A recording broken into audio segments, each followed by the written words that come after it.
Seguimos en Japón. Nikolai inclinó la cabeza en señal de obediencia. Estaba en Manchuria, como ya sabes. Contraje una pulmonía. Me encontraba con liebre y en coma cuando los rusos atacaron mi hospital. Al recobrarme, me encontré en un campo de reeducación, bajo constante vigilancia e impotente para usar la puerta por la que tanto de mis hermanos oficiales habían escapado a la indignidad de la rendición y de las humillaciones de la reeducación. Únicamente fueron capturados unos cuantos oficiales más. Se los llevaron a alguna parte y nunca más se supo de ellos. Nuestros guardianes creyeron que los oficiales eran incapaces o inmerecedores de reeducación. Creí que ese sería también mi destino y lo esperé con toda la calma de que fui capaz. Pero no. Evidentemente los rusos pensaron que un oficial con categoría de general, cuidadosamente reeducado, sería algo muy útil de introducir en el Japón, para ayudarles con sus planes con respecto al futuro de nuestro país. Utilizaron muchos métodos de reeducación. Los de tipo físico fueron los más fáciles de soportar. Hambre, sueño, palizas. Pero yo soy un viejo testarudo y no me reeduco fácilmente. Y como no tenía familia con vida en Japón para usarlos como rehenes, no pudieron emplear el látigo emocional que utilizaron en la reeducación de otros. Pasó mucho tiempo. Creo que 1 año y medio. Es difícil saber la estación cuando nunca se ve la luz del día. Y cuando la resistencia se mide en 5 minutos más. 5 minutos más. Puedo soportar esto durante 5 minutos más. El general se perdió por unos momentos entre los recuerdos de torturas específicas. Después, comenzando débilmente, reanudó su historia. Algunas veces perdieron la paciencia conmigo y cometieron el error de concederme periodos de descanso en la inconsciencia. Así, de este modo pasó un largo tiempo. Meses medidos en minutos. De repente dejaron de hacer ningún esfuerzo para continuar mi reeducación. Naturalmente, supuse que me matarían. Pero tenían algo en su mente mucho más degradante para mí. Me lavaron y despiojaron. Un viaje en avión, un largo recorrido en tren, otro viaje aéreo, y me encontré aquí. Durante 1 mes me retuvieron aquí sin mostrar ninguna idea de sus intenciones. Después, hace 2 semanas, me visitó un tal coronel Gorbatov. Fue completamente franco conmigo. Todas las naciones ocupantes han ofrecido su parte de criminales de guerra. Los soviéticos no tenían parte que ofrecer, ninguna participación directa en la maquinaria de la justicia internacional, es decir, con anterioridad a mí. Pero señor, Kishikawa-san alzó la mano indicando silencio.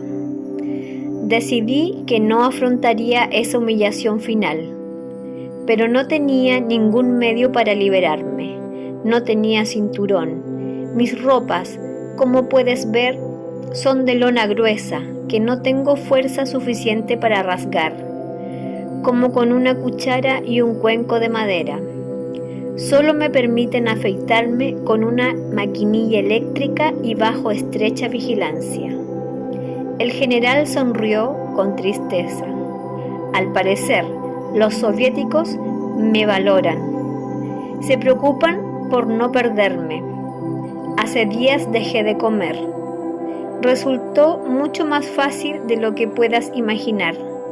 Me amenazaron, pero cuando un hombre decide dejar de vivir, elimina el poder de las amenazas de los otros. Así que me sujetaron tendido en una mesa y me introdujeron un tubo por la garganta y me alimentaron con líquidos. Fue horrible, humillante, comiendo y vomitando al mismo tiempo. No había ninguna dignidad, de manera que prometí comer nuevamente y aquí estoy. Humillé el resumen de su explicación. Kichikawa-san había fijado su mirada intensa y desenfocada en la rústica superficie de la mesa. Las lágrimas a punto de brotar escocían en los ojos de Nikolai. Miraba frente a él, sin atreverse a parpadear, porque las lágrimas descenderían por sus mejillas y avergonzarían a su padre, es decir, a su amigo. Kichikawa-san aspiró profundamente y alzó la mirada. No sirve para nada eso, Nico. Los guardianes están mirando. No les des esa satisfacción. Alargó la mano y propinó unas palmaditas en la mejilla de Nikolai con una firmeza que casi resultaba como un bofetón de aviso. En este momento, el sargento norteamericano se puso rígido, dispuesto a proteger a su compatriota de Sphinx de este general Guk. Pero Nikolai se frotó el rostro con las manos, como si estuviera fatigado, y con este gesto se libró de las lágrimas. «Bien», dijo Kichikawa-san, con renovada energía, «ya casi es tiempo para la floración de Kajikawa. ¿Tienes intención de visitarla?» Nikolai tragó saliva. «Sí». «Esto está bien. Entonces, ¿las fuerzas de ocupación no los han derribado?» «No físicamente», el general aprobó con la cabeza.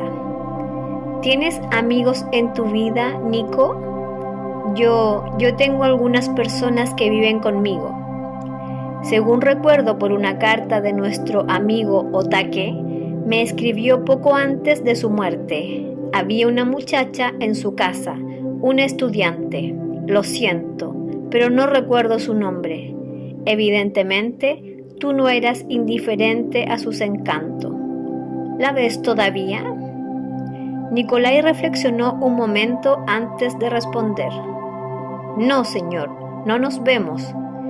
Espero que no sería por una pelea». No por una pelea. Bueno, a tu edad, los afectos rebosan y fluyen. Cuando seas más viejo, descubrirás que te aferras a algunos afectos con desesperación. El esfuerzo para que Nikolai se sintiera aliviado con una conversación social parecía agotar a Kichikawa-san. No había nada realmente que deseara decir, y tras su experiencia de los 2 últimos años, nada que deseara saber. Inclinó la cabeza y miró fijamente la mesa, deslizándose en el apretado ciclo de sus impresiones breves y recuerdos escogidos de su infancia con el que había aprendido a narcotizar su imaginación. Al principio, también Nikolai se sintió aliviado con el silencio. Después se percató de que no estaban juntos en silencio, sino aislados y aparte. Sacó entonces de su bolsillo el pequeño tablero de Go y el paquete de piezas metálicas y lo colocó encima de la mesa. «Nos permiten estar juntos 1 hora, señor». Kichikawa-san regresó al presente. «¿Cómo? Ah, sí. Oh, una partida. Sí, muy bien. Es algo que podemos hacer juntos sin esfuerzo. Pero no he jugado durante mucho tiempo y no seré un adversario interesante para ti, Nico». Señor, yo tampoco he jugado desde la muerte de Otake-san. Vaya, ¿eso es verdad? Sí, me temo que he desperdiciado muchos años de entrenamiento. No, es una de las cosas que uno no puede desperdiciar. Has aprendido a concentrarte profundamente, a pensar con sutilidad, a sentir afecto por las abstracciones, a vivir distanciado de las cosas cotidianas. No es un desperdicio. Sí, juguemos. Regresando automáticamente a sus primeros días juntos y olvidándose de la superioridad actual de Nikolai en el juego, el general Kichikawa le ofreció la ventaja de 2 piezas, que Nikolai aceptó naturalmente. Durante un buen rato desarrollaron un juego vago y corriente, concentrándose en la medida justa para absorber la energía mental que de otro modo les hubiera atormentado con recuerdos y con la anticipación de los sucesos próximos. A veces el general alzaba la mirada y suspiraba sonriendo. No es una buena partida. He jugado mal y he eliminado todo el ají del juego. También yo lo he hecho. Kichikawa-san asintió. Sí, tú también. Jugaremos otra vez, si usted lo desea, señor, en mi próxima visita. Quizá jugaremos mejor. Oh, ¿tienes permiso para visitarme otra vez? Sí. El coronel Gorbatov ha accedido a que vuelva mañana. Después de eso, se lo pediré de nuevo y ya veremos. El general sacudió la cabeza. Es un hombre muy astuto ese Gorbatov. ¿En qué aspecto, señor? Ha conseguido iluminar mi pieza de refugio del tablero. ¿Señor? ¿Por qué crees que te ha permitido venir, Nico? ¿Compasión? ¿Sabes? Cuando me quitaron todos los medios de escapar por una muerte honorable, decidí que me enfrentaría al juicio en silencio, con un silencio tan digno como fuese posible. No lucharía como lo han hecho otros para salvarme, comprometiendo a mis amigos y superiores. Simplemente me negaría a hablar y aceptaría su sentencia. Esto no complacía al coronel Gorbatov y a sus compatriotas. Les quitaba el valor publicitario de su único criminal de guerra. Pero no podían hacer nada. Yo estaba más allá de las sanciones del castigo y de las atracciones de la clemencia. No disponía de los rehenes emocionales de la familia, porque, según ellos sabían, mi familia había muerto en el bombardeo de Tokio. Entonces el destino les ofreció tu persona. ¿A mí, señor? Gorbatov fue lo bastante clarividente para darse cuenta de que tú no expondrías tu delicada situación ante las fuerzas de ocupación, esforzándote para obtener permiso de visitarme, a menos que quisieras honrarme y me amases. Y razonó acertadamente que yo correspondía a esos sentimientos. Así que ahora ya dispone de su rehén emocional. Te permitió que vinieras aquí para mostrarme que te tenía a ti, y te tiene, Nico. Tú eres singularmente vulnerable. No tienes nacionalidad, no tienes consulado que te proteja, amigos que se preocupen por ti, y has vivido con documentos de identidad falsificado. Él me lo contó. Me temo, hijo mío, que ha confinado las grullas en su nido. El impacto de lo que Kichikawa-san estaba diciendo crecía en Nikolai. Todo el tiempo y los esfuerzos que había empleado en sus intentos de ver al general, toda su desesperada lucha contra la indiferencia institucional, había provocado el efecto final de despojar al general de su escudo de silencio. Él no había representado un consuelo para Kichikawa-san, sino un arma contra él. Nikolai experimentó una mezcla de ira, vergüenza, indignación, autocompasión y tristeza por Kichikawa-san. Los ojos del general se contrajeron en una sonrisa apática. Tú no tienes la culpa, Nico, y tampoco yo. Solo el destino. Mala suerte. No volveremos a hablar de ello. Jugaremos cuando vuelvas y te prometo que mi juego habrá mejorado. El general se levantó y se dirigió hacia la puerta, en donde esperó para salir escoltado por los guardianes ruso y japonés, que le hicieron esperar hasta que Nikolai hizo un signo al policía militar norteamericano, y este lo hizo a su vez a sus colegas opuestos.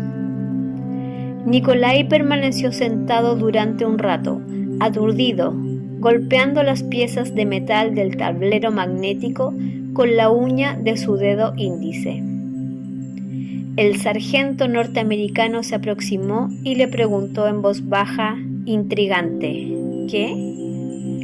¿Has podido averiguar lo que te interesaba?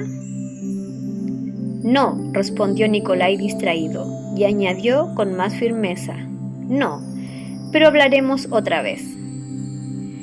¿Vas a ablandarle jugando otra vez a ese estúpido juego Guk? Nikolai miró fijamente al sargento con extrema frialdad en sus verdes ojos. Inquieto frente a esa mirada, el policía militar aclaró. Quiero decir, bueno, solo es una especie de ajedrez o dama, o algo así, ¿no es verdad?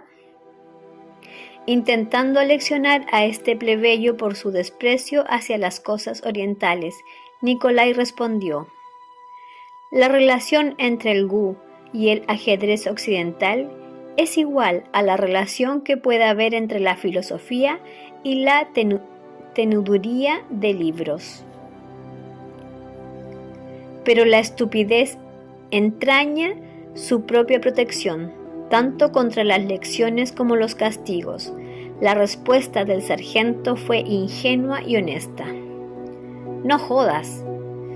Una lluvia fina como alfileres cayó en la mejilla de Nikolai mientras contemplaba desde el puente de la Aurora la masa gris de Ichigaya Barracks, vaga pero no suavizada por la neblina, con sus hileras de ventanas visibles por una luz fantasmal amarillenta que indicaba que los juicios por crímenes de guerra japoneses se habían iniciado ya.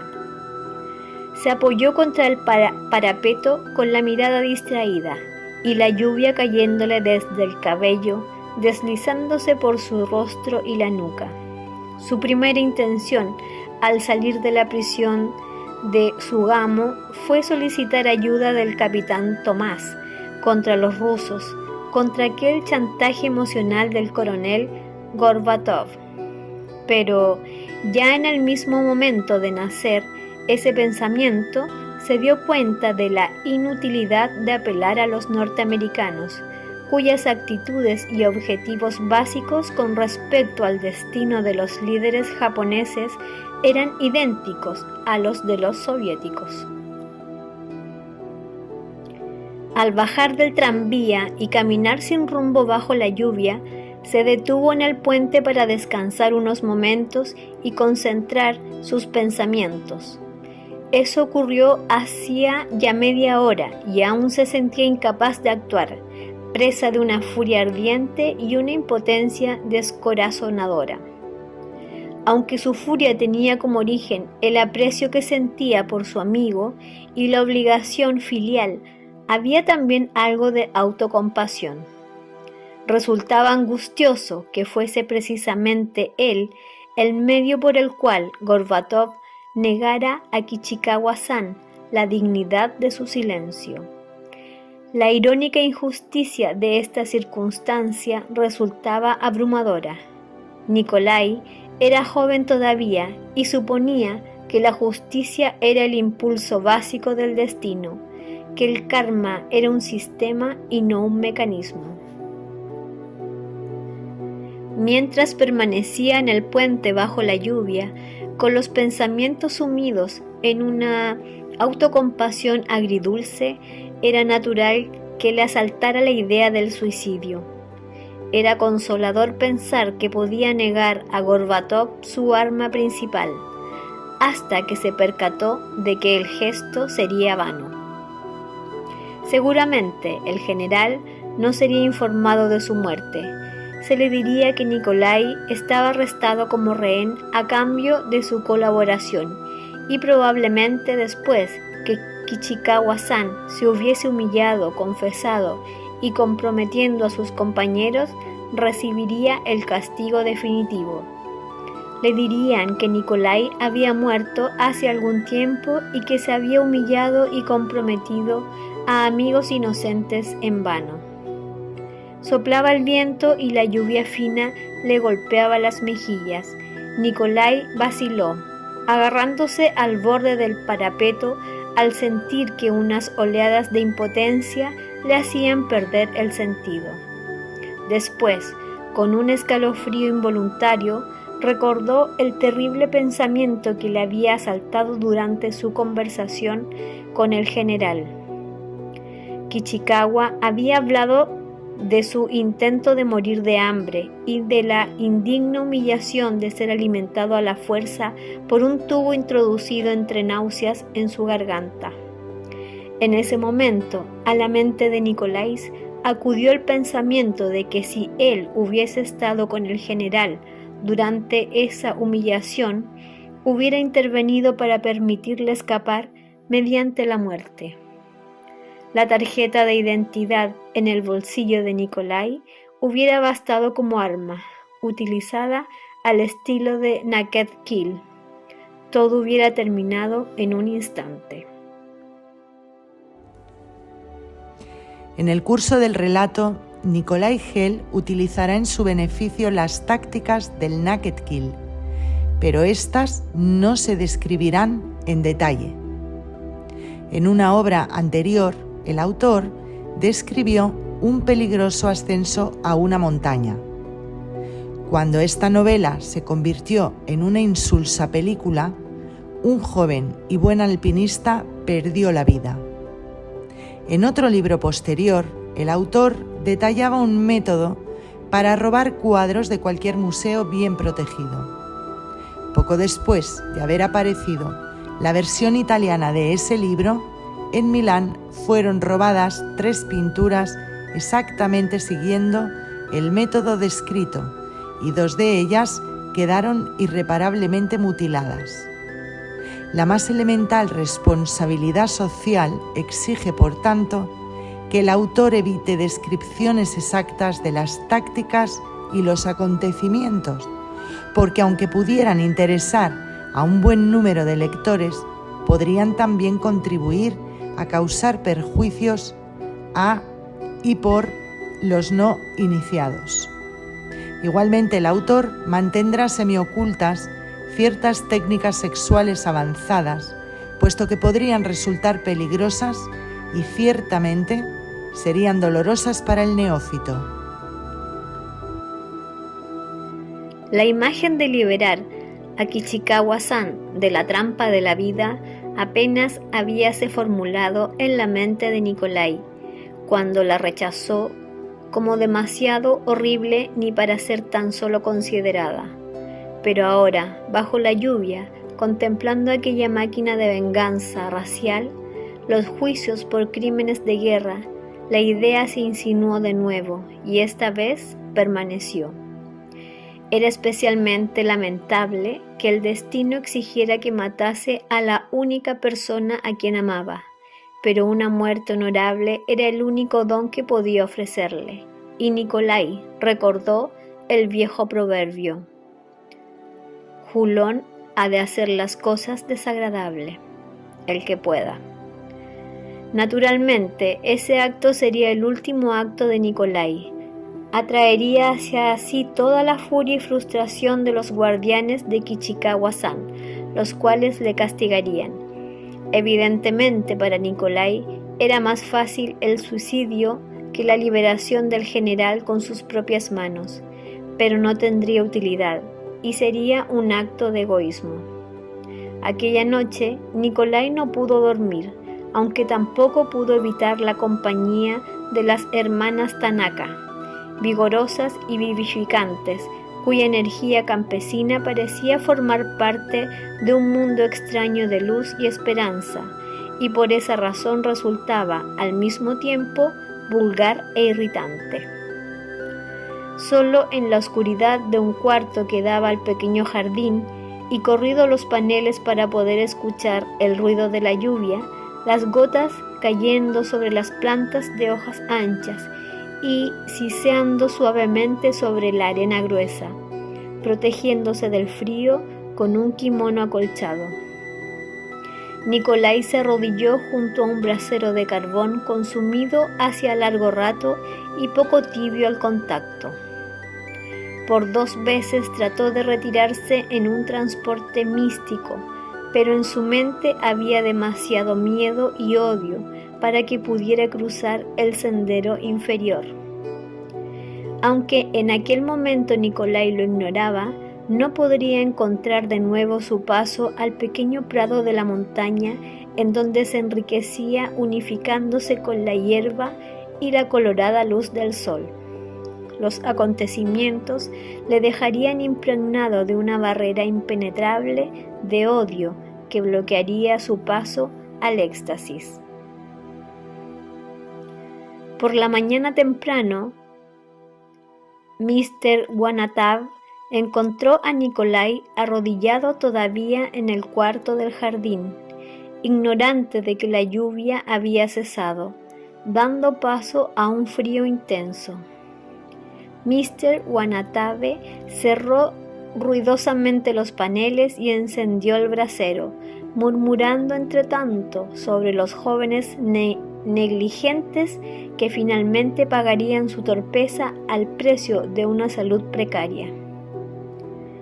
«Quisiera hablar con usted y con Miss Chumara», dijo Nikolai en un tono sosegado que detuvo la corriente de opiniones gruñonas de Mr. Wanatabe.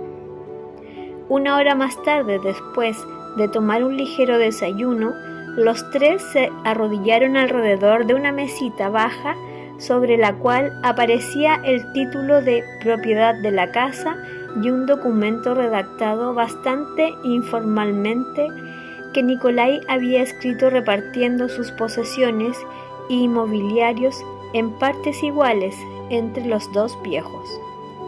Les informó que a última hora de aquella tarde se iría y que probablemente nunca regresaría.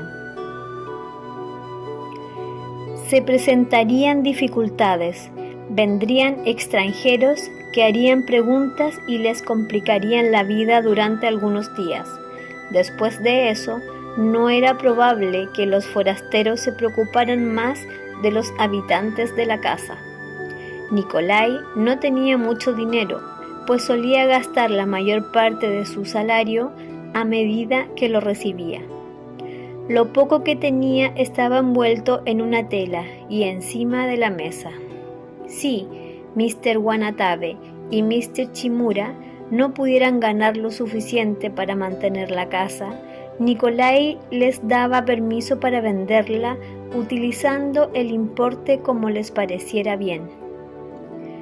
Fue Miss Chimura la que insistió en que apartaran una parte como dote de las hermanas Tanaka.